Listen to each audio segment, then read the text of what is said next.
Yeah, Andrew did a podcast with Peter in my garage, and it was all impromptu, and now I know exactly how he was feeling.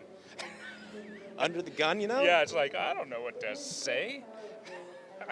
Well, you don't need to know what to say, because here on my show, I will ask the questions, and then you can just answer those. Welcome, guys. We're here day 2 at the AIM Expo in Las Vegas, and I am joined by Andrew. So welcome to my show, Badbeard, the host of said show, still hanging out, running around, and learning from all these folks. And so Mr. Campo sent you over, said you have some interesting stories, a great guy, Right. and tied to this incredible book, Motorcycle Traveler. So before we get into this, why don't you, into this camera, introduce yourself, man. Who are you? Yeah, my name's James Henderson, and Peter Starr was a personal friend. I would say he's my best friend. He recently passed away, and he was living with me the last year and a half of his life. And yeah, it's just been an emotional journey, just trying to bring this book to the people, get it in the hands of the people. And what happened is he had a deal with Kawasaki to distribute this. He went to 12 different countries in 6 years, and he documented in this book, Motorcycle Traveler. He did it on the cover of it, he's on a ZX-10, and it's just an amazing story. But Well, how long is this book in the making? it was 6 years. 6 years. 6 years to do this book, and so he had a deal with Kawasaki to distribute it to all the Kawasaki dealers in the United States. Yeah. Since he passed away, everything kind of fell through the crash, and they gave us the option to either they would dispose of them, which, you know, he told Peter's nephew, yeah, we can shred them. And it's like, are you joking? This is like, you know, I'm being punked here. So what we've done is Adam and Cinnamon, who run the show, Yeah. I just started going through all my phone. It's like, who's going to help me? Anybody with a warehouse? Anybody with a forklift? Anybody with a truck? So I ran across Adam's number, and I called him up, and I said, hey, is there a possibility that you could help me with this, distributing these books? And he's like, I don't know what I can do, man. Yeah. But at the last minute, he said, yeah, we've got a couple pallets here, and you can get donations or whatever you need to do. And that's what we're doing. We're here trying to just keep his memory alive through handing these books out. And, it's a really good there's a lot of energy here. And a really good It's a vibe. fun show. Yeah, it's a fun show. Well, give me a little background on Peter Starr. Okay, Peter Starr, he came to America as a radio disc jockey. Okay. So in the 60s, that's how he got his name, Peter Starr, because they told him that... Sounds like a DJ. Yeah, it sounded like his real name is Graham William Wallace. So William Wallace was also Braveheart. sounds like no kidding. Yeah. So for years he kind of thought he was related in some way, but no, that wasn't to be. But in the 60s, rock and roll disc jockey, so they said, you got to change your name. And so he thought about Peter Noon from the Animals, and then and Starr was Ringo Starr.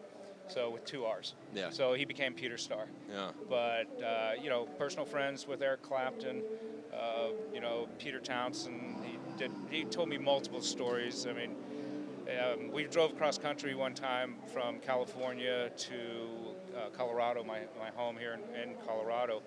And he was telling me all these incredible stories. And I said, you need to write an autobiography, right? And he actually did. He pulled it off. And that book hasn't come out yet, but some of the stories, just hanging out with Jimmy Page in Vancouver. Big music background. Yeah, really big. And then, but he was a motorcycle racer at heart. He did the 24 hours at Barcelona.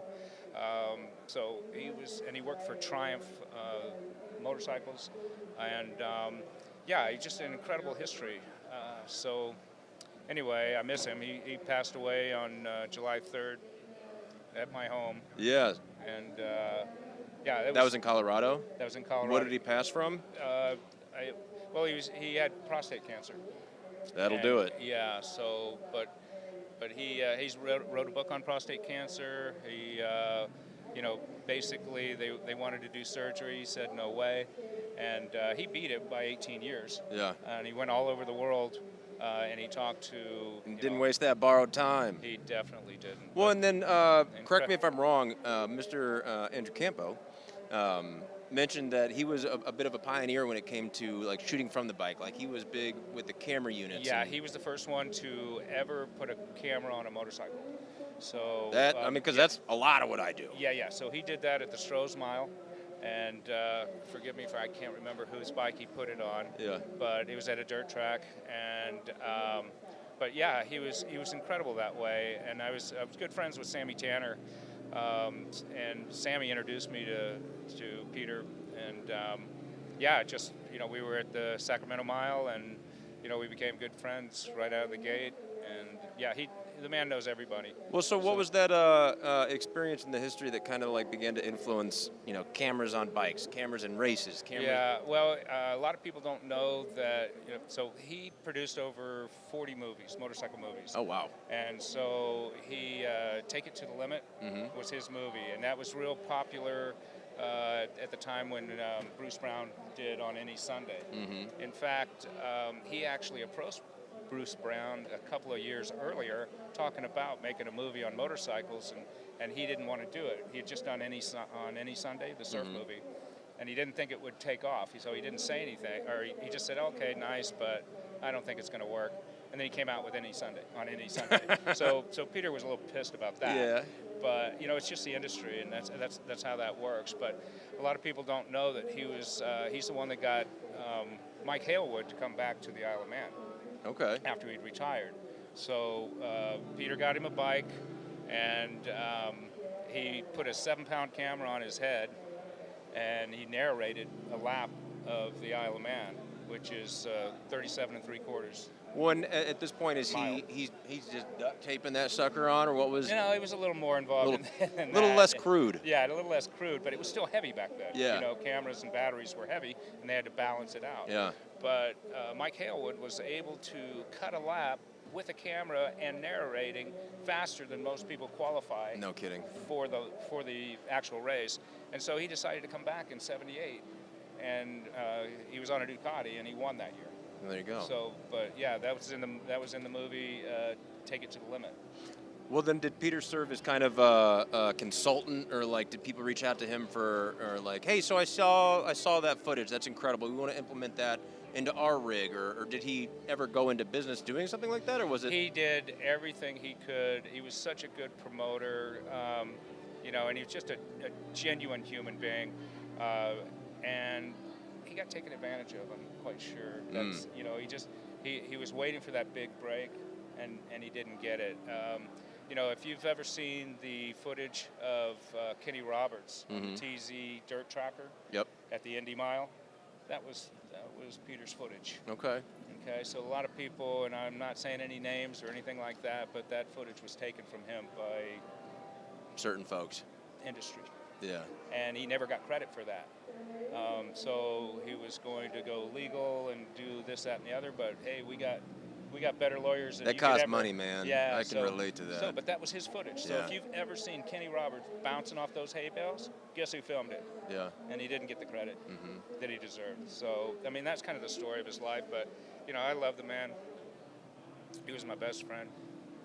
Well, did you ever have conversations? Did he ever, as obviously with what things have come now between like GoPros and all the rigs that exist, did he ever talk about that and what that kind of reflection was, or? Oh, absolutely. But it's was he proud of it to say like, oh, yeah. No, he was definitely proud of it.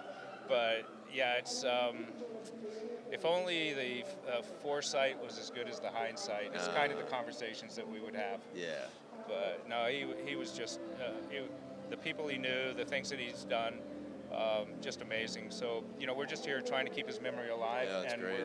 we're promoting his book, Motorcycle Traveler. Like I said, it was 12 countries, 6 years, and just unbelievable experiences. And I was actually supposed to go with him to the Isle of Man, and I had my shop and didn't do it. We raced the Isle of Man in the 90s, so I've been there, but I wanted to do that trip with Peter, and just didn't have the opportunity. Happens like that sometimes. Yeah, exactly.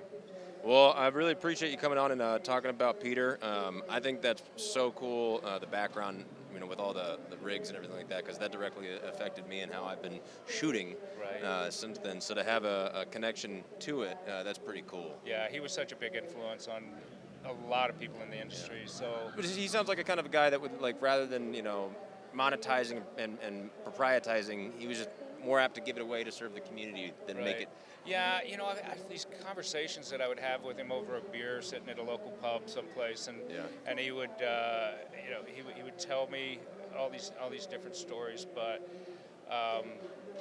he was just a huge influence in the industry, and just the people that just name drop, and it was like, I got to go up to Kenny Roberts. I mean, we did his memorial service at Cadwell Park, and we spread his ashes on Barn Corner. Cool. And it was absolutely amazing. And Freddie Spencer came. What a gentleman! And he was a huge fan of Peter. A lot of racers today. Ben Bostrom. He accredits his career to like watching the movie, Take It to the Limit, and all the stuff. And so Peter did a podcast, and a lot of that stuff's out there. Well, and now it's on you. Take the story to the limit, dude. Yeah. Well, so thank you for sharing all this. Why don't we take time and you can fill into this camera, that camera, where people can find this book, learn a little more about Peter Starr, which they've likely already seen. Right. So it's come down to sink or swim when it comes to these books, because Kawasaki wanted to get rid of them. And we're going to be handing them out here at the show. We're not necessarily selling them, but yeah, I'm proud to say I have one. Yeah. So, any donations would be gladly accepted for the family, and we're in a booth, but we're taking a bunch to the Trailblazers banquet in Carson, California next month, and unfortunately we don't have an outlet for where to get this book and how to buy it. I mean, it's a wonderful book, and I wish I was better off. Man, I wish I knew anything about distributing publications. I know nothing. Yeah. So we've got 2 pallets here. Yeah. There's going to be 2 pallets going to the Trailblazers, but there's still another 4 pallets, which are 1,600 books. That's a lot of books. 1,600 books that we're trying to keep his memory alive and get him into as many hands as possible. Yeah. So that's kind of it. That's what it's all about. We got someone back, get it on the Barber Motorsports. That's a place I feel like this book belongs. Yeah, and we did talk to them, and it's there's a whole lot of bureaucracy involved, and which can't everybody just chill out a little bit? We're trying to do cool shit.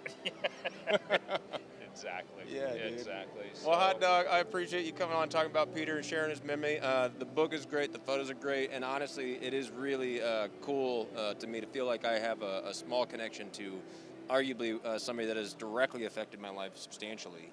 I can't tell how many thousands of dollars I've lost in the streets, just shooting with bikes and cameras and all the things, and to think that he was a pioneer of it, that's really cool to learn. He did over 40 motorcycle movies, and he authored 6 books. That's crazy. So this is just one of them. But our love for Peter will always be, and this is just a way for us to try and keep his memory alive. All right, man. Well, you heard it here. Go check it out. Peter Starr, motorcycle traveler, 12 countries, 6 years, and a lifetime of experiences. Thanks, Sam. Hey, thank you. Appreciate you, brother. Cheers. Huh? How'd that